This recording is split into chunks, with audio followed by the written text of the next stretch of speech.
Have you ever been scrolling through AliExpress and you come across these low-key brands you never heard of and thought, are these all doo-doo or are they actually decent? Well, today I'll be comparing some of the not so well-known IEMs to some popular brands to see how they stack up. Starting with LETSHUOER's new Cadenza 4 and the MYER CKLVX, or the PULA PO2, they're the same thing. These are going for a similar sound, both leaning towards a balanced sound signature, and both have a twist in the treble air region. The Cadenza 4 sounds very clean, balanced, and has that extra airiness towards the end notes of the vocals and the cymbals, very splashy and extended. Female vocals and woodwind sounds very good on the Cat 4. Open, detailed, very light and sweet sounding is how I would describe it. Now, vocals aren't thin, but they're not very powerful or have enough no weight on the Cat 4. These are very good for instrumentals like acoustics, classical female vocals, or slow tracks without too much electronic elements, because the treble can get a little bit too much on K-pop, pop, EDM stuff, and just they sound very good for indie ballads.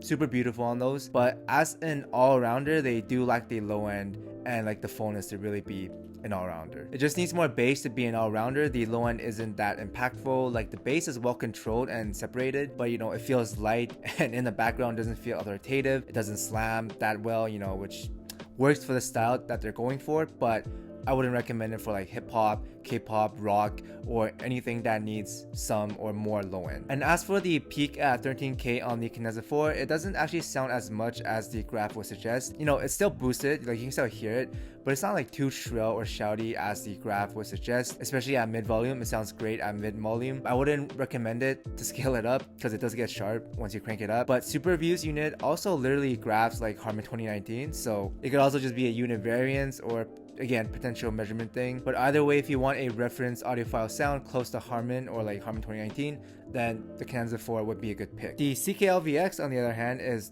kind of the opposite. It's not really Harman, but it still goes for a balanced sound, but it just has more low end than the Cadenza 4. Vocals and instruments feel fuller, and the treble gives the overall tuning a airy and dreamy layer to them. The Cat 4's got more of a sizzle type of air to the sound, whereas the CKLVX is more smooth, airy. It doesn't feel as resolving, but it does feel a lot more laid back, comfortable, if that makes sense. The vocal gain on the CKLVX or PULA is tamer than the Cadenza 4 and has less upper mids extension. The woodwinds don't feel as natural, I guess, as extended as the Cadenza 4, but they do scale a lot better, whereas Cadenza 4 is following Harman 2019, but just with the boost in the air and the treble. Neither of these twos are all-rounders, I would say. The Cadenza 4 sounds more resolving and detailed and better at mid-volume, but CKLVX sounds better, sounds fuller while still being airy, but just not as clean and sweet or well separated as the Cadenza 4. Both of these don't do too well with energetic tracks because of the treble peak, but on slower songs, both of these sound great. Female vocals and acoustics goes to the Cadenza 4 and just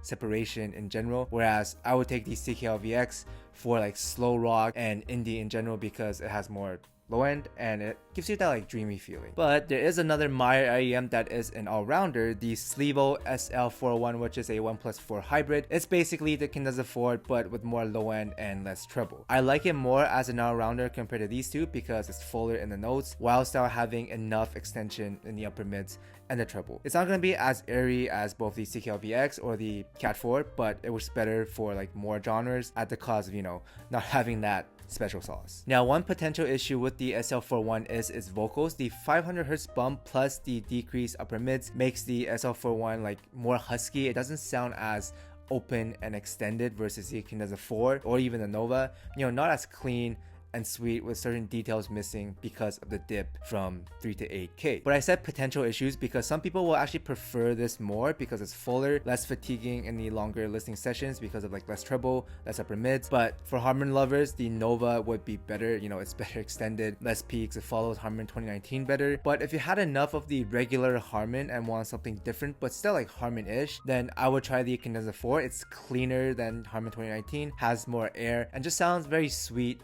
on slower tracks. Kind of reminds me of the original Oracles with the airy sharp transients to the vocals. But real quick, this video is sponsored by you guys. As you guys all know, I buy most of my stuff to try and stay away from being influenced by review units and stuff like that, but I do not have all the money in the world. I don't have an infinite money glitch. So if you found my videos, guides, replies helpful, do feel free to check out my channel memberships. They're only $5 a month and I do giveaways there, so go check that out. Back to the video. Next, we have the HISENIOR MEGA5P Ultra, and this is very similar to the EJ07M. Basically, the M5P Ultra is a mini EJ07M with more forward vocals and slightly lighter vocals due to the less lower mids. In terms of volume in the sub bass and the treble, both are pretty close, but like quality wise, texture, detail, the EJ07M are going to be better. But out of all the IEM so far today, the CAD4, the MYER stuff, the M5P Ultra would probably be the best all-rounder and just more similar to the Chopin and the Nova, with the differences being in the vocals, being more forward on the M5P Ultra and just less upper mids. Because the low end is pretty clean on the M5P Ultra, the vocals don't really feel as nasally even with the 1.5K bump. I wouldn't say they're ideal. It still feels a bit too forward and a little bit congested, and I would personally like less 1.5K, but you do get used to it, and it's not the end of the world. If you like forward vocals, these are alright. Treble extension is solid. Again, no special sauce or super airy or anything like that. But overall, the M5P Ultra is good. I would still take the Nova though. The Nova just works better as an all-rounder because of the better extension in the upper mids and just like less congested vocals. It's not as forward. The vocals are more open. I think the upper mids are fine on the Nova since like it's not too much because both are mid volume sets, so like it's not like you're cranking or blasting these up or anything like that. Plus the Nova is also cheaper with the same configuration, and in my opinion it looks a little bit better. These do fit better though. The Nova can be a little bit big for some people, but these are like a lot smaller and will fit most people. But I mean, if you find the upper mids too much on the Nova or like the Harman tuned IEMs, then the M5P is pretty good alternative, but just don't buy it at retail. I think at retail it is a little bit overpriced. Like the Nova, you can get Nova for like $110, $100, right? So wait for the sales. All right, next we got the HISENIOR T4s, which is basically the ARIA 2, but just like a little bit better resolution, better separation, and you have tuning switches. You have also more options. If you want more scaling, boom. If you want, mid volume, boom. The T4 goes from balanced warm to warm depending on the tuning configuration, and overall, again, it's like just like better direct upgrade to the ARIA 2. If you look at the graph, they're basically the same depending on the tuning configuration, and just overall, just like a bump in the resolution and separation, but they are $200. Okay, so here's the small issue with HISENIOR IEMs. Their tuning is good. Both the T4 and the MEGA5P is solid, right? But they're nothing special, I would say. They're good all-rounders, I guess. Especially when there's so much competition like the Nova, the LM, the Single Tres. I think the T4 and M5P Ultra can work as alternative to those, but they should be priced more competitively, in my opinion, around $100 to like $150 max. But aside from that, solid IEMs. Then lastly, we got the Alpha and Delta truly wireless IEMs, and these are very nice. It's very simple. If you want sub bass and like a lot of sub bass, like good subwoofer, the Alpha and Delta wins. They're probably like the best sub bass I've heard on any truly wireless, like under $100. Like the closest would be the Samsung Galaxy Buds Plus, but the Alpha and Deltas are actually more tactile in my opinion, and they're just more bass in general. Like these guys know what they're doing. I've been using these at the gym for the past 2 weeks. They pretty much replaced my AirPod Pros by now. There's like a big difference in detail and clarity, and especially in the bass. Both the 8015 and the 8016 follows a like diffuse feel type of sound, but more energetic because they boosted the sub bass and the upper mids. These are the single dynamic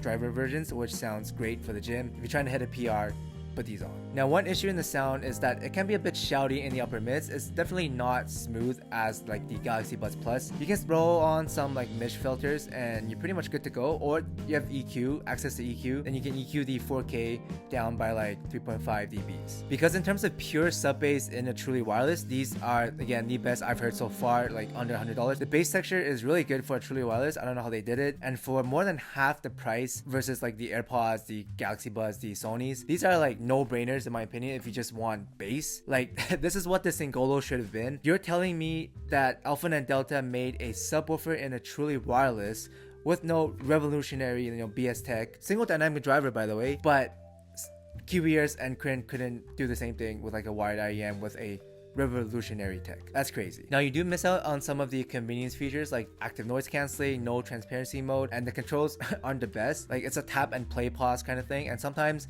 I would accidentally brush against it like when I'm adjusting it and it will pause, so a bit annoying, but battery life is pretty solid. The design, again, pretty slick.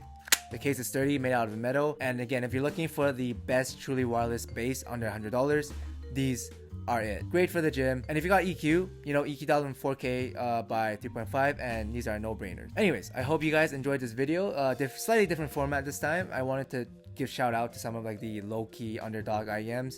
So hope this was helpful. Thanks for watching, and I'll see everyone in the next one. Thank you to all the channel members for the support. Shout out to Jeff Young, Rar X Cat, Dom Q, Gadamino Baldo, Star Buccaneers, Joel Pink, Wipe Your Buttocks, The Skull Scaldus, B_Urak, Mystic Spoon Attack, and Cyborg. Thank you guys so much.